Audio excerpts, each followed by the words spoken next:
क्रांती news, आवाज सर्वसामान्यांचा। तीर्थ या ठिकाणी पोहोचलो आहोत आपण। माझ्या पाठीमागे जर बघाल तर या शिवालय तीर्थावर भाविकांनी मोठ्या प्रमाणात गर्दी केलेली आहे। सर्वप्रथम भाविक या ठिकाणी येतात आणि या ठिकाणाहून स्नान करून मंदिरात दर्शनासाठी जात असतात। जे पायी प्रवास करून पायऱ्यांचा प्रवास करून मंदिरात जाणाऱ्यांची संख्या या ठिकाणी मोठ्या प्रमाणात असते।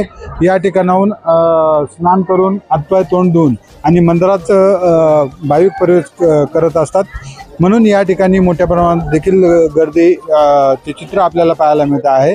तसेच या ठिकाणी कुठलाही अनुचित प्रकार घडणार नाही म्हणून या ठिकाणी पोलीस बंदोबस्त देखील मोठ्या प्रमाणात तैनात करण्यात आलेला आहे। आणि स्वतः कळवण विभागाचे DYSP किरण कुमार सूर्यवंशी हे देखील या ठिकाणी आलेले आहेत। ते देखील या ठिकाणी येऊन आणि परिस्थितीची पाहणी करत आहेत। म्हणून आपण जर या साईडला बघाल तर मार्कंडेश्वर मंदिर टेकडी या ठिकाणाहून आपल्याला दिसते आहे। आणि तसंच या ठिकाणाहून या साईडला बघाल तर मंदिर परिसर, सप्तशृंगी देवीचा मंदिर परिसर या ठिकाणाहून दिसतो आहे। म्हणून या ठिकाणी भाविक सकाळपासून या ठिकाणी मोठी गर्दी केलेलं चित्र आपल्याला पाहायला मिळत आहे। काही भाविक देखील आहेत, त्यांच्याशी देखील आपण संपर्क करणार आहोत। कुठून आलात दादा आपण? कुठून? मालेगाव। मालेगाव दरवर्षी येतं का? नाही, बंदोबस्तला येतो। बंदोबस्तला। काय सांगाल या वर्षीचा शारदीय नवरात्र उत्सव नव्याने कसा वाटतो तुम्हाला? प्रशासनामार्फत कशी उपाययोजना केलेली आहे? उपाययोजना एकदम छान आहे। इथं आल्यानंतर एकदम प्रसन्न वातावरण असतं आणि इथं आल्यानंतर असं वाटतं कधी दरवर्षी यावं आणि देवीला भेटावं। इतर ठिकाणी घेण्यापेक्षा इथं आल्यानंतर असं वाटतं नेहमी सगळं कुटुंब परिवार सगळं सोबत घेऊन इथे यावं। मित्रमंडळी नेहमी येतात। पण नवरात्र उत्सवामध्ये आपण जर बघितलं तर गडावर सततचा पाऊस असतो। या वर्षी एकदम ऊन पडलेला आहे। काय वाटतं भाविकांचा ओघ कशा पद्धतीने आहे? आज भरपूर गर्दी होती। आज मंदिरात आम्ही दर्शनासाठी जात होतो, पण काही गर्दीमुळे काही गेलो नाही, पण रात्री जाऊ दर्शन। भरपूर गर्दी पडावा या निमित्ताने पोलीस बांधव मोठ्या पद्धतीने या ठिकाणी आपलं कर्तव्य पार पाडताना दिसत आहेत। अहोरात्र या ठिकाणी बंदोबस्त करताना आपल्याला पोलीस अधिकारी कर्मचारी या ठिकाणी निदर्शनास येत आहेत। तसंच या ठिकाणी पोलीस व्हॅन देखील उपलब्ध करून देण्यात आलेली आहे। कुठलाही अनुचित प्रकार घडणार नाही याची पूर्णपणे खबरदारी या ठिकाणी घेण्यात आलेली आहे। कुठून आलो? नाशिकवरून कुठून आलो? पातळी फाटा। दर्शन झालं तुमचं? नाही झालं, खूप गर्दी आहे। दर्शनाला गेलेच नाही? आता लहान मुलं असल्यामुळे नाही जमलं जायला। म्हणजे पायी दर्शन झालं नाही? नाही, पायी पण नाही। लिफ्टने जाता? लिफ्टने 5 तास सांगताय। 5 तास। मग आता काय करणार? बिना दर्शनात देवीचं इथूनच दर्शन घेऊ, सांगू पुढच्या वेळेस येऊ। आता दसरा झाल्यानंतर येऊ परत भेटायला। त्याच पद्धतीने आपण जर बघितलं तर काही भाविकांकडे लहान बाळ आहेत आणि लहान बाळ असल्यामुळं गर्दीचा ओघ बघता ते माघारी जाण्याच्या परिस्थितीमध्ये आहेत। अशा पद्धतीने या ठिकाणी मोठ्या प्रमाणात गर्दी केल्याचं चित्र। शारदीय नवरात्रोत्सवाचा यावर्षी मंदिर प्रशासनाकडनं काय खास उपाययोजना केल्या गेलेल्या आहेत त्यासाठी बोलण्यासाठी आपल्यासोबत ट्रस्ट प्रशासनाकडनं व्यवस्थापक सुदर्शन दहातोंडे साहेब आपल्यासोबत आहेत। सर, आपलं महाराष्ट्र क्रांती न्यूजमध्ये स्वागत आहे। या वर्षीचा शारदीय नवरात्रोत्सवाचा आज 4था दिवस आहे। कशा पद्धतीने भाविकांसाठी नवीन उपाययोजना आपण केलेल्या आहेत आणि भाविकांचा ओघ दर्शनासाठी कसा आहे?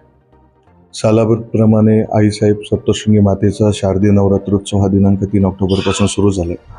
सदरचा जो उत्सव आहे हा उत्सव जवळपास 12 तारखेपर्यंत सातत्याने चालणार आहे। याच्यामध्ये दैनंदिन स्वरूपात सकाळी 5:30 वाजता काकड आरती आहे, सकाळी 7 ते 9 वाजेच्या दरम्यान पंचामृत महाअभिषेक पूजा आहे, दुपारी 12 वाजता महानैवेद्य आरती आणि संध्याकाळी सांज आरती आहे। हा दैनंदिन पूजेचा निर्धारित वेळापत्रक आहे। मात्र या वेळापत्रकाबरोबरच भाविकांची गर्दी आणि संभाव्य गर्दीच्या नियोजनाचा विचार करता मंदिर 24 तास भाविकांना खुलं असणार आहे। निःशुल्क प्रकारात महाप्रसाद सुविधा, दर्शन सुविधा, आपत्कालीन व्यवस्थापन पथकाची पूर्तता यासह भक्तनिवास सुविधा आणि इतर अनुषंगिक बाबींची सर्व ती पूर्तता झालेली आहे। नव्यानेच विश्वस्त संस्थेने गर्दीच्या नियोजनाच्या दृष्टीने पहिली पायरी येथे विशेष उपाययोजना देखील कार्यान्वित केलेल्या आहेत। मान्य अध्यक्ष विश्वस्त मंडळ तसेच जिल्हा प्रशासनाच्या प्राप्त सूचनेनुसार यात्रा नियोजन आणि आढावा सभेअंतर्गत जे काही सूचना मार्गदर्शन प्राप्त झालं आहे किंवा इथे नियोजन आहे त्या नियोजनाची पूर्तता सुरू आहे। चैत्रोत्सवामध्ये आपण पॅन्डलची व्यवस्था, सभामंडपची व्यवस्था मोठ्या प्रमाणात केली होती। आता पावसाचं वातावरण बघता तशा काही उपाययोजना आपल्याकडून केल्या गेलेल्या आहेत? शिवालय तीर्थ येथे ज्या पद्धतीने चैत्रोत्सवात उन्हापासून सुरक्षा या दृष्टीने आपण पेंडॉल उभारले होते 2, त्याच पद्धतीने पावसापासून सुरक्षा होण्यासाठी शिवालय तीर्थ परिसरामध्ये 2 मोठे पेंडॉल आहेत. जवळपास 40 युटिलिटी टॉयलेट्स आहेत, पिण्याच्या पाण्याची व्यवस्था आहे आणि CCTV नियंत्रण कक्ष. धन्यवाद सर माहिती दिल्याबद्दल. खऱ्या अर्थानं आपण जर बघितलं तर पॅन्डलची व्यवस्था असेल, ब्रिजची व्यवस्था असेल, या नव्याने व्यवस्था या ठिकाणी प्रशासनामार्फत केल्या गेलेल्या आहेत आणि भाविकांना जास्तीत जास्त सुविधा कशा मिळतील याचं भर मंदिर व्यवस्थापनाकडनं यावर्षी केलं गेलेलं आहे. आज आपण सकाळपासून तर आत्तापर्यंत, आता दुपारचे 1:30 वाजलेले आहेत आणि सकाळी 8 वाजेपासून हा संपूर्ण सप्तशृंगी गडाचा आढावा आपण नांदुरी पायथ्यापासून तर सप्तशृंगी गडापर्यंत घेतलेला आहे. मंदिरामध्ये कशा पद्धतीने व्यवस्था आहेत, शिवालय तीर्थावर कशा पद्धतीने भाविकांसाठी व्यवस्था आहेत, या सर्वांचा गोषवारा आपण या ठिकाणी घेतलेला आहे आणि मंदिर प्रशासनाने दिलेल्या माहितीनुसार येणाऱ्या काही दिवसामध्ये भाविकांची संख्या देखील वाढण्याची शक्यता या ठिकाणी वर्तवलेली आहे. म्हणून मंदिर प्रशासन अजून नवीन उपाययोजना भाविकांच्या वाढत्या गर्दीसाठी काय करता येतील त्याचा देखील आराखडा त्यांच्याकडे तयार आहे आणि तशा उपाययोजना या ठिकाणी करण्यात येत आहेत. महाराष्ट्र क्रांती न्यूजसाठी सहकारी मित्र विशाल वानखेडेसह मी संपादक प्रकाश बागुल, कळवण.